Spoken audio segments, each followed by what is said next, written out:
हमारा अंतरिक्ष अनंत है। वैज्ञानिक लगातार कोई ना कोई प्रयोग करते ही रहते हैं और आज के युग में वैज्ञानिकों के लिए सबसे चुनौती भरा काम पृथ्वी जैसे ग्रह को ढूंढना है, क्योंकि पृथ्वी पर लगातार इंसानों की आबादी बढ़ती जा रही है और इंसानों ने पृथ्वी को काफी हद तक नुकसान भी पहुंचाया है, जिसके कारण पृथ्वी पर जीवन की संभावनाएं कम होती जा रही हैं। पृथ्वी पर कहीं भयंकर गर्मी पड़ रही है तो कहीं पर भयानक तूफान, बाढ़ जैसी समस्याएं आ रही हैं, तो कहीं पर भयानक भूकंप आ रहे हैं, तो कहीं पर पृथ्वी की हवा जहरीली होती जा रही है। इसलिए वैज्ञानिक अब मंगल के बाद सौरमंडल के बाहर ऐसे ग्रह की तलाश में जुटे हैं जिन पर जीवन संभव हो सके, ताकि पृथ्वी पर जीवन समाप्त होने से पहले ही उन ग्रहों पर जाकर बसा जा सके। तो नमस्कार मित्रों, स्वागत है आपका हमारे चैनल द रहस्य टीवी वर्ल्ड में। इसके लिए वैज्ञानिकों ने 4 अप्रैल 2007 को एक ऐसे एक्सोप्लैनेट की खोज की जो कि पृथ्वी से लगभग 20 प्रकाश वर्ष दूर लिब्रा कॉन्स्टेलेशन में स्थित है।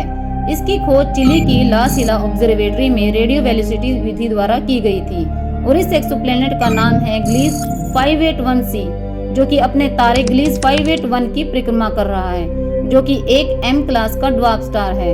ये तारा हमारे सूर्य की तुलना में बहुत छोटा और कम तापमान वाला है। ग्लीस 581c ग्रह का द्रव्यमान हमारी पृथ्वी के द्रव्यमान से लगभग 5.5 गुना अधिक है। यह ग्रह महज 13 दिनों में ही अपने तारे का चक्कर पूरा कर लेता है। यह ग्रह अपने तारे से टाइडली लॉक्ड है, इसलिए यह अपनी धुरी पर बहुत ही धीरे घूमता है।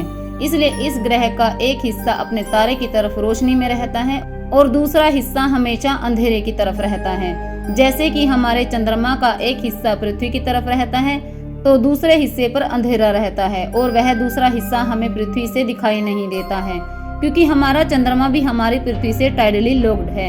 अब जब ग्लीस 581c का एक हिस्सा हमेशा अपने तारे की ओर रोशनी में रहता है तो जाहिर सी बात है कि वहाँ का तापमान भी बहुत ज्यादा होगा और अगर कोई भी इंसान उस हिस्से में कदम रखेगा तो वह तापमान बर्दाश्त नहीं कर पाएगा और तुरंत जलकर भस्म हो जाएगा।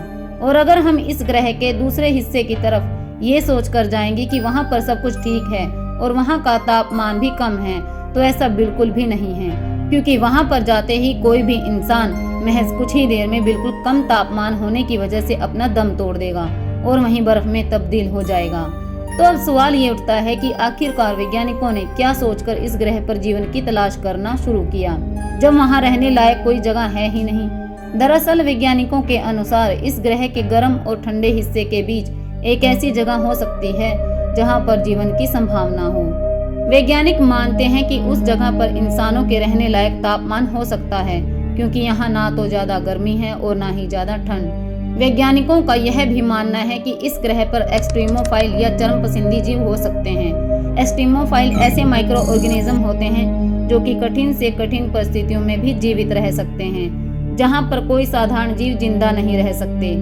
पर अब वैज्ञानिकों के इस स्टेटमेंट के बाद अब ये सवाल उठता है कि क्या उस सामान्य तापमान वाली जगह पर कोई एलियन सिविलाइजेशन मौजूद हो सकती है? क्या वहाँ पर भी हमारी सभ्यता जैसी सभ्यताएं और हमारे जैसे इंसान या फिर हमसे भी उन्नत एलियन सिविलाइजेशन मौजूद हो सकती है? तो इसी का पता लगाने के लिए वैज्ञानिकों द्वारा साल 2008 में पृथ्वी से ग्लीस 581c पर एक इलेक्ट्रिक सिग्नल भेजा गया और इस संदेश के इस ग्रह पर 2029 तक पहुँचने की उम्मीद है। अगर वहाँ पर कोई एलियन सभ्यता निवास करती होगी तो वह भी हमसे संपर्क करने की कोशिश करेगी। इससे यह साफ जाहिर हो जाएगा कि वहाँ पर जीवन संभव हो सकता है। मित्रों, हमारे द्वारा इस अद्भुत ग्रह के बारे में दी गई यह जानकारी आपको कैसी लगी, हमें कमेंट्स में जरूर बताइएगा। और वीडियो पसंद आई हो तो प्लीज इस वीडियो को लाइक और चैनल को सब्सक्राइब जरूर कर लीजिएगा। मिलते हैं फिर किसी और अद्भुत टॉपिक के साथ। धन्यवाद।